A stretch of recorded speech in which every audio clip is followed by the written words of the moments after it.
Final results trickling in. Still another 10 minutes or so at Wrexham, to be fair. Free kick comes in, headed away. And that is full time here at Roots Hall. Southend get themselves a first win in 4 at home and back-to-back wins for the first time in a couple of months.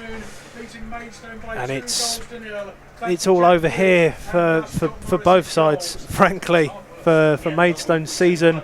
Unable to improve results-wise, performance-wise, Nigel. There were moments this afternoon that you did think Maidstone could have come away with something until Scott Morris crashed that one home in the third, about 3/4 of the way through the game. That's when it really finished for Maidstone. That second goal killed it for us. Yeah, exactly. I mean, we've said it throughout the commentary. Maidstone were definitely in this game at half-time. You know, they had an opportunity to get something out of it after their early goal once again, but it's the same old story, isn't it? If you don't take your chances, you're not going to, you know, I think a goal just bring it back to, you know, just give Southend something to think about. But, you know, unlucky into some certain periods of the game with Booty hitting the post with his free kick, and then another good shot on target. Deacon, I think, had a shot on target as well. You know, it was definitely improvement on the Boreham Wood game, which obviously isn't too difficult because that was, you know, over before it started. But there were some good individual performances out there. I think Burko had a good game. This is, you know, he ran himself into the ground. He worked out the front line.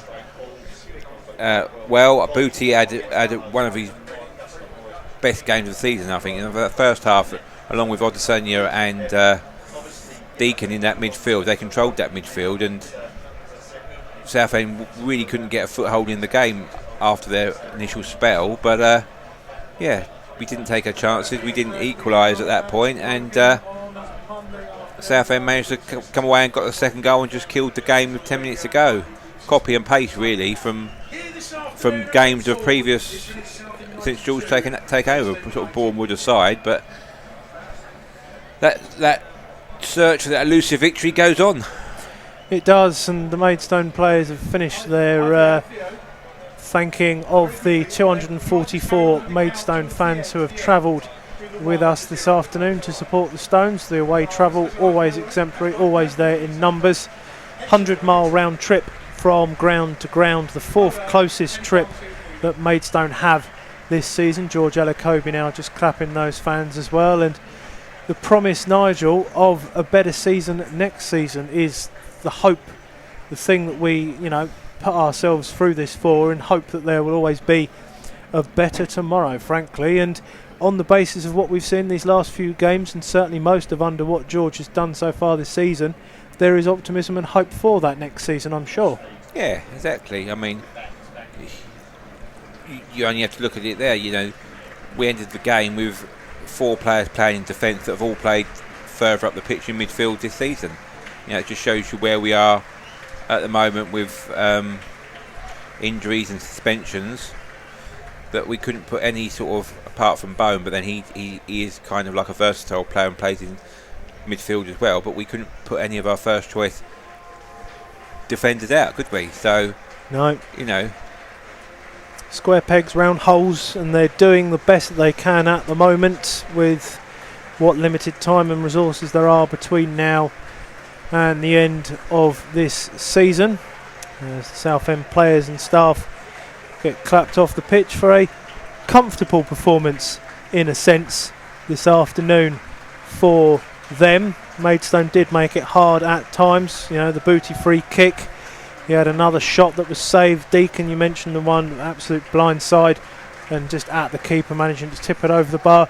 Not too much further than those chances, but Maidstone, a lot of play in the first half, as you say. The midfield, I wouldn't necessarily say controlled by Maidstone in the first half, but you could certainly say that Maidstone had opportunities to hold the ball there.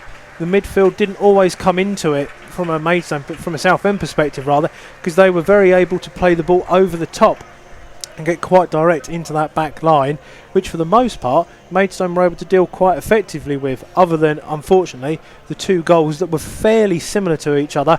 Balls breaking in the box, not being dealt with, not getting the second and third balls and making sure they're cleared away. A couple of individual errors, not being looked after by the defence, and Merson in goal, unable to get back to that second one, for example, and just things just not going well for Maidstone, just the odd mistake being punished. And you know, we've said it before in other means and other places, all the time these mistakes happen at National League level. Former Championship, former Premier League clubs, former Premier League and Championship players will punish you for those mistakes. When you're in your National League North and South arenas, those mistakes get punished a lot less than they are at this top level.